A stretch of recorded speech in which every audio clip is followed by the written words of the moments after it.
Hello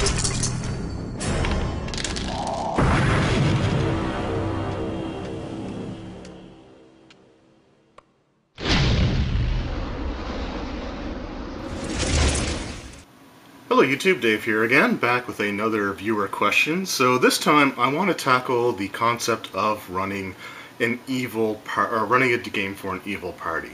It's a question that I've had asked a couple of times, and it's usually, what is my advice for DMs who want to run a campaign for evil characters? My first advice is don't. But that's a little bit too simplistic for the purpose of this video. I'll try to actually provide some advice for what I would do if I were to run evil characters. Now, the reason I say don't is, in my experience, and this is just my experience, so I'm not going to say that this is going to hold true for every single group out there. So if your experiences are different, then, this isn't me trying to, attack, the way that your games were played or run or anything like that. And if you've run, in campaigns or run campaigns where evil characters actually got to have a long-sustained party, then that's awesome. Sort of, I guess. It's kind of morally questionable, but anyway. But in my experience, every single time an attempt was made to run a campaign where the player characters were evil, always fell apart. And it typically fell apart for one of two reasons. Number one, you had the one player who thinks that because I'm a chaotic evil barbarian, I'm just going to go into town and slaughter everyone, which is dumb, but a lot of people do that, which is something that, is a sort of a common thing. Or number two, the dungeon master isn't running the campaign properly for evil characters, which makes the characters bored, which again leads to either infighting or starting to do stupid stuff just for the sake of wanting to feel like an evil character.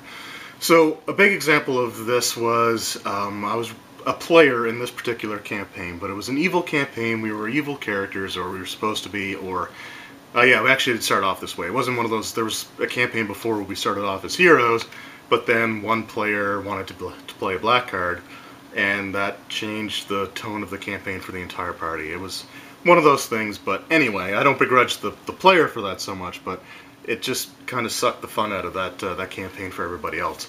But in this particular one, we started off as evil characters. So what was the first thing that we did as evil characters? Well, the first thing is that we were delivering a letter from one evil big boss guy to another. And we were told that we weren't allowed to read the letter. And as evil as we were, we still didn't read the letter, which I always thought was kind of weird or kind of dumb, because we were basically just doing the typical hero thing, where it's, like Scout's honor, we're not going to read this letter. Whereas an evil character, I think the first thing you probably would do is open up the letter and see what the contents were. Especially since there were no traps on it or anything. There were no magical wards or anything. It was just a letter with a wax seal, and we didn't read the letter, which, I don't know. But that was the premise, and the first thing we did as far as an encounter goes is that we cleared out a barn of giant spiders for some farmers. No other reason than just to do it. We didn't really benefit from it.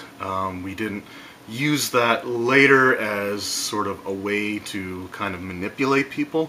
It was just spiders were attacking or had taken up residence in this person's barn, and we just helped them. That was it. So that was one of those campaigns where we just didn't feel like evil characters. We were playing the game as if we were heroes, playing it like heroes, and any attempts to actually do anything evil were generally either not followed up on or just, more or less punished. Which just, it was boring. It sucked, and, we just didn't feel like we were getting any use out of our characters. One person in the party was getting to do some storyline stuff that may have been progressing, the goals of, dark forces, but we didn't know because we weren't allowed to be part of that, and the rest of us were just kind of there, twiddling our thumbs, waiting to actually do something evil.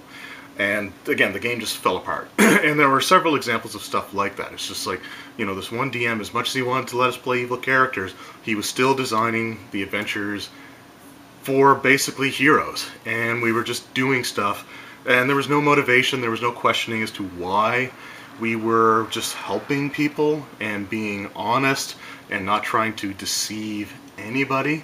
So it was just really boring and it really kind of sucked. I did run, or try to run, one evil campaign, and unfortunately that one also kind of fell apart, but that was due more or less because of the actions of really one player and the 3.0 rule set at the time. So what I did is I started up a higher level campaign, which back in the days of 3.0 was pretty much the kiss of death right there anyway, because I started them I think at 15th or 16th level. And the concept was that they were going to be high-ranking agents of the Santarem. Actually, the other DM started the players off, and it was in Greyhawk, and then he didn't want to keep running it, so I said I would take it over, but I wanted to be in the Forgotten Realms. So at the end of the adventure, the players were kind of like sucked into this dimensional rift, and they found themselves in the Forgotten Realms. And this Fist of Hextor, who, yeah, was the same guy, became a Fist of Bane. So one of the champions of the deity Bane, who I liked a lot more than Hextor, but I digress. So they came into this world, and they, met the Santarem, and the Santarem immediately had ideas for them. Now, one of the big things when it comes to evil that I think a lot of people get wrong is, again, it's not an excuse to have a slaughter fest, which a lot of people just kind of immediately default to. It's like when you go into a town, even a chaotic evil person probably isn't going to just ruthlessly murder someone in town square and then challenge the entire town guard to take them down. That's not realistically how something like that would happen. A chaotic evil character may have no compulsions about killing, but they also wouldn't be stupid about it and put themselves into a situation where they're probably just going to get overwhelmed with numbers. Even if they think that they're superior in combat, the numbers game will catch up to you. So, that's just, it's not a slaughterfest. Evil can actually be really subtle and manipulative.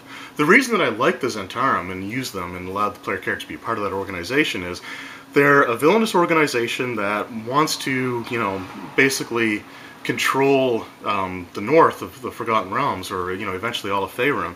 But they don't want to do it through military might, which a lot of evil organizations do.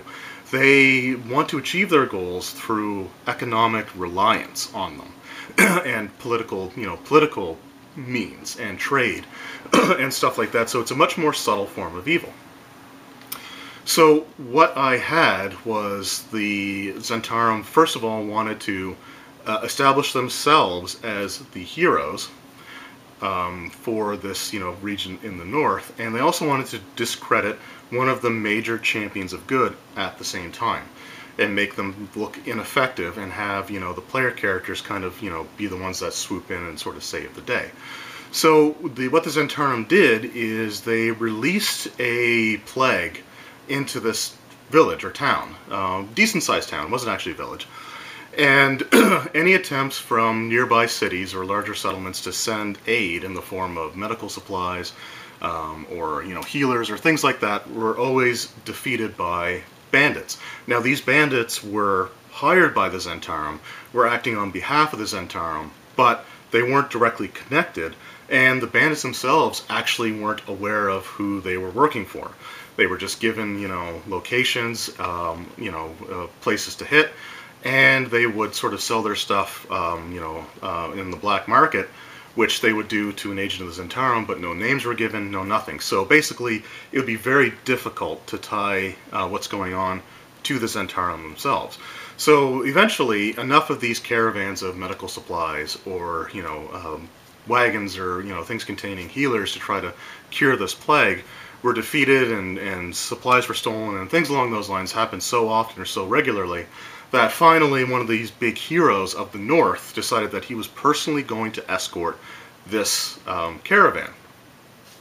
And so what the player characters had to do is they, under disguises, were to attack this caravan, steal or destroy the medical supplies, and discredit this hero. So the hero, their orders were not to kill the hero. They wanted the hero to live and understand his failure, and then see what the Santarem, by having them kind of come in under the banner of peace, how, more effective they were as an organization, how ineffective he was. And the campaign was going to revolve around, this hero trying to expose the players, expose the Santarem. And there were some other things that I had planned along this line as well, but unfortunately I didn't get very far. I did get to the fight with the, the caravan and with the Santarem defeating this hero. He did survive, and, the Santarem then basically swooping in and saying, we've heard a lot, all of these issues that you've been suffering from, and we're going to make it right. So we are going to personally ensure that our supplies are delivered. And the player characters, which again are these, high-level, very powerful characters, are going to personally ensure that the supplies are delivered. Now, of course, they did simple things like change the crates that medical supplies were in to ones branded by the Santarem, so any traces of the fact that they stole these from earlier caravans were pretty much, non-existent, and the stuff was sort of common enough or easy enough for them to get. Now, leading up to this, the Santarem had actually offered on more than one occasion, even before the attack started on these wagons, to give them the supplies that they needed, and the ruler of the town basically kept saying no because of the Santarem's reputation, and so they just kind of launched this campaign. But the whole thing was to again make themselves seem like the heroes, seem like the good guys. The players were basically acting in the roles of the heroes, but they were still doing it for nefarious purposes. And that's sort of how I wanted to kind of run things. And that would be my single biggest piece of advice when you're running a campaign for evil players, is don't change how you design the adventures in terms of what they're doing, or how it's going to be perceived necessarily by the outside world, but have the reasons for doing it be a little bit more shady. And that way, again, the player characters, they know that they're doing stuff for all, the bad reasons or all the wrong reasons, but they can still sort of look like heroes. And I mean, how many campaigns or adventures, or even just like fantasy stories do you see where one of the big evil guys ends up, masquerading as, a confidant of the heroes all along, only to have him betray them sort of at the last moment or at the climactic scene. So it's something that is kind of common, and that's how I would recommend running an evil campaign. Is basically still design things as if that you would that for the players being heroes, but just kind of flip the script a little bit. So instead of the players being the ones escorting the initial shipment and having the villains attack, they're the villains attacking, so that they can later themselves deliver the goods and be viewed as the heroes. So that's basically, again, my biggest piece of advice. So the other Dungeon Master that I had played in when he was trying to run evil campaigns did part of it right, but we never knew the motivations. So, were we just doing all these heroic deeds to make ourselves look good? Well, the organization that we worked for was secretly manipulating things behind the scenes. We never knew. I mean, maybe one player knew, but the rest of us never knew, and it just felt empty. So when the players are in on it, and they know that they're the bad guys, but they also know that they're manipulating others into thinking that they're the heroes, to me that's truly what an evil, villainous organization would do. And not just go into towns and start slaughtering and killing just for the sake of being able to do it. So that was my biggest single piece of advice. The next thing would be try to persuade people away from chaotic evil, because chaotic evil is just too tempting for players to start saying, well, I'm chaotic evil and I'm bored, so I'm going to start killing people. And I find that those are usually the alignments of the characters that start disrupting things the most. So anyway, just a couple pieces of advice and just some personal experience. Now, the reason that I dropped that evil campaign wasn't because I was running out of ideas. There was all kinds of things that the players were going to do to spread the influence of the Santarem. But what ended up happening was the 3.0 rule set was pretty broken at those levels. And I mean, that's not a secret. That's why 3.5 came out. In one of these, in the fight with the caravan in particular, what I really disliked was the way that Creeping Doom worked in the earlier versions of D&D, which was basically, I drop 1,000 points of damage on a point on the battlefield. And it could be anywhere on the battlefield in 3.0. It didn't have to be like an unoccupied space that the Creeping Doom moves into. You could just basically drop 1,000 points of damage. And that's how it worked in 3.0. Other versions of the game had, like 1,000 bugs, and it took 10 of them to deal a point of damage, which is a little bit more reasonable, but this was each one does a single point, and then dies, but basically was dropped on a group of guards, and they didn't have a chance. It was just instant kill, and it was really frustrating because I spent a lot of time designing them, and not that I wanted them to live or anything, but I didn't want them to be wiped out in a single broken spell, basically. And once that happened, you know, there was just, I think, a second encounter where that spell was used again, and I basically knew that I would have to start designing encounters around that spell. And once I find that I have to design things around the tactics of one person in particular, I don't enjoy doing that. So I thought at that point it was just easier to drop things. And 3.5 came out, and then I started running a separate campaign which was back to more of a heroic thing anyway, which I enjoy more. So anyway, if you guys have any additional piece of advice for Dungeon Masters looking to run campaigns with the player characters being evil, feel free to comment in the comment section below, and you know, I look forward to seeing what other piece of advice that you have. So my big one is don't, but if you do, have it be more subtle, and let the characters know that they're actually doing nefarious stuff to keep them from getting bored. Anyway, thank you guys very much for watching. I hope you enjoyed this video, and we'll see you next time. Funding for this channel is provided by my awesome supporters over on Patreon. So everyone who has donated to that, from the bottom of my heart, thank you very much. Even $1 a month helps immensely, and without your guys' support, this channel would not be possible. I want to provide special thanks to Kennedy S., David L., Will W., Michael L., The Twisted Tentacle Inn, and Roll Stats for their generous donations. Thank you again to everyone who's contributed, and all of you make this possible.